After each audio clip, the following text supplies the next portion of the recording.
Thanks for the question. Thanks. Anita, let's see, I better, Anita Orrit. Just going alphabetically? Yes. I win. My question is for both of you, and this comes from the perspective of a small business owner. And Shelby, I appreciated what you said.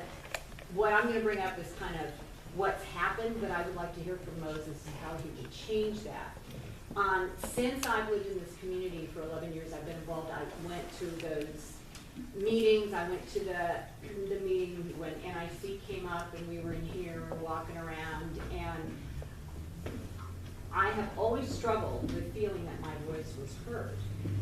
In particular, there have been instances where the city has gone in direct competition with me in business, and Jeremy and I like Jeremy, and we used to have a lot of conversations. I call him and say, seriously? I also I'm not a friend of the bid, surprise, surprise, but I do everything graciously and reasonably.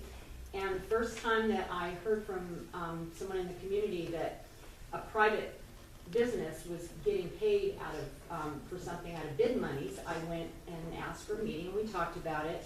And I was assured, oh, no. I said, this is right in my bailiwick. I would love to participate in it. Oh, no, we had nothing to do with that. We didn't give them money.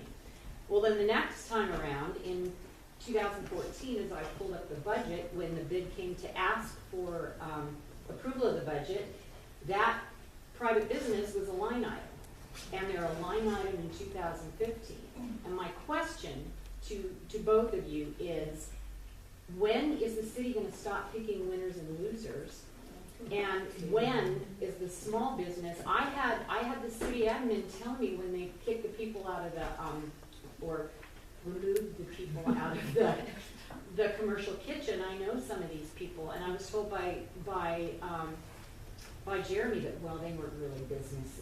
They weren't really big businesses. So I'm wondering how you would change that, Shelby, and Mose, how you would change that. For those of us, I own the co-working facility here in town. And I was told, well, we want businesses that bring money to this community. My clients telecommute. They work for Johnson & Johnson, they work for Dell. These people have a much higher average income. They've built houses here, they bought houses here. And so I guess, and I'm not the only small business person that feels this way, I'm tired of being shut out. The last question I asked about the bid, about this private company getting bid money, I was sent a letter by the city attorney. And then the third time, when I said, said, can you please explain this to me, can we talk? I was ignored. So, as you can tell, I'm a little bit upset. What are you going to change for small businesses? I hear, and I've heard a lot of rhetoric. I'm not saying, Shelby, it came from you, but it's come from all the other people in power in this town. And I've been to city council meetings. I don't like being schooled that we need to be polite before we say something. So how are you going to change that culture with small business owners who are feeling like the city's picking winners and losers? And then how would Mose approach that?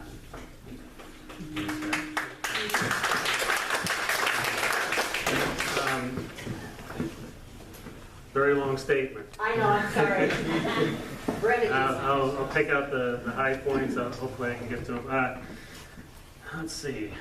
I know the bid does, they do pay for projects, and I'm not real up to speed on exactly what those have been.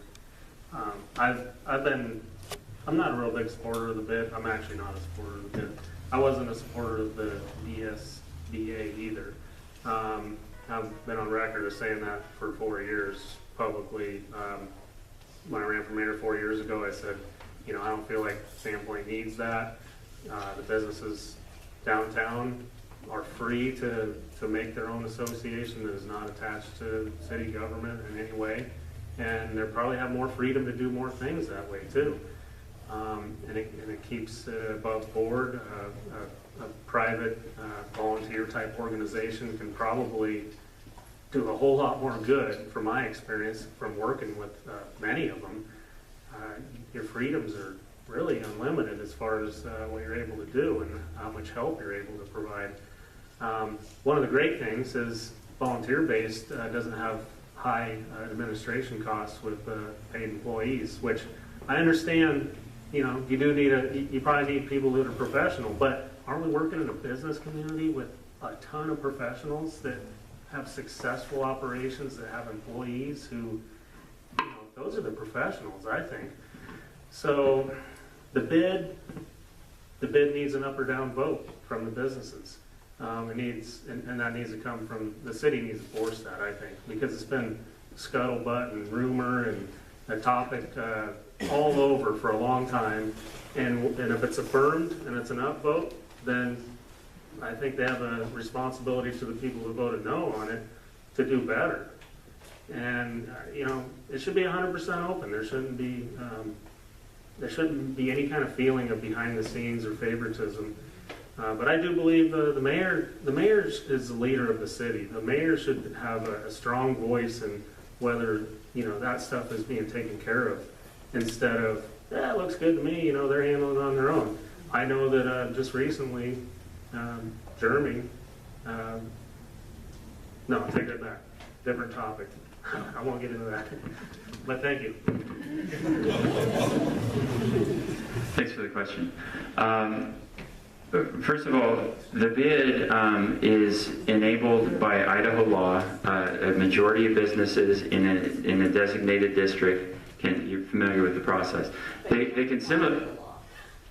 Well, maybe you can enlighten me as to how that's the case, because. I'll give you some. Okay, and I'd love to learn more about it.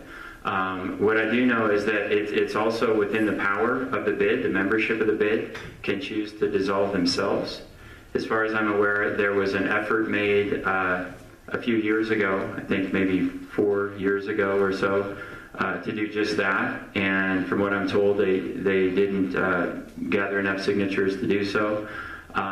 So what that tells me is that the bid is politically popular. You know, unfortunately, when we live in a democracy, that requires 50.1%, right? I do want to say that in terms of budgeting, can you tell me what line item it was on the budget? Let's see, in 14, it was under events and special event sponsorships. This is an event that I had previously asked about sponsorship, and I was told no, this is handled by the owner of this company. So $2,000 was allocated in 2014 and approved by the city council, and then 2015 there was another allocation. I have it highlighted in yellow here, so I can get it to you. Okay. It's an individual company, and I agree with you. I've gone through the statutes with a fine-tooth comb. That is not in compliance and with what bid monies are to be used for. If it's excluding other businesses. Yeah, here it is. Okay. Well, I'd love to take a closer look at that with you later. And the other thing that I would say, that I do agree. I think that, you know, we definitely need to create and maintain an open culture with the bid. The bid is an independent agency from the city, from City Hall, from the City Council, but the council does have the authority to approve their annual budget. So we do review their budget on an annual basis, and I will say that at those budget hearings, I've been the only council member that has been that has interrogated their budget consistently. So I do have my eyes on the bid, and I am concerned about this. I know that there is a lot of unpopularity with the bid, and I'm certainly open to the public demanding some changes there. If there are changes that needed to be made, as far as whether it be how funds are collected, spent, or whether it's just about the culture and the opportunity of people within the bid to be heard and to have an impact on the direction of the organization, I'm fully in support of that. And the other thing I'll say with regards to, you brought up the Honor Business Center, and that was a move. What happened there, that I don't know if most of you are probably familiar, that was a business incubator here in Bonner County and over by the airport.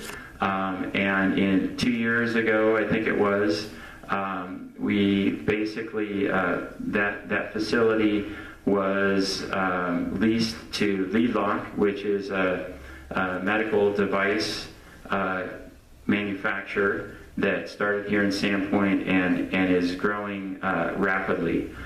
So they took over that facility. That was Sandpoint's effort to retain this business that was otherwise going to go to New York and take their 60 jobs with them. So why do we do that? The Bonner Business Center, the mission there was to make that facility serve startup businesses who needed a leg up to get their feet under them, and the mission was that after a year or two or a certain short amount of time, you'd get your feet under you enough that you would find a location somewhere else, you'd get your start a place somewhere else, or you'd move on, right? That's the whole idea behind an incubator. But after 15 years, what we have seen is just more of a pattern of it was a place for businesses to go and not grow. So we had businesses that were there for 10 years that had the same 2 employees that whole 10 years, which, is great that we could provide that for them, but it wasn't an incubator at that point. It was a crutch. And so it was a difficult decision, but the city decided that it was a better investment for taxpayer dollars to devote that facility to a growing high-tech business that created much more of a tax base and tax revenue and employed more people than the Bonner Business Center did. And certainly some of those people were able to move on and establish their business elsewhere. So I think it was a difficult decision for Sandpoint, but I think it was the right one. Thank you.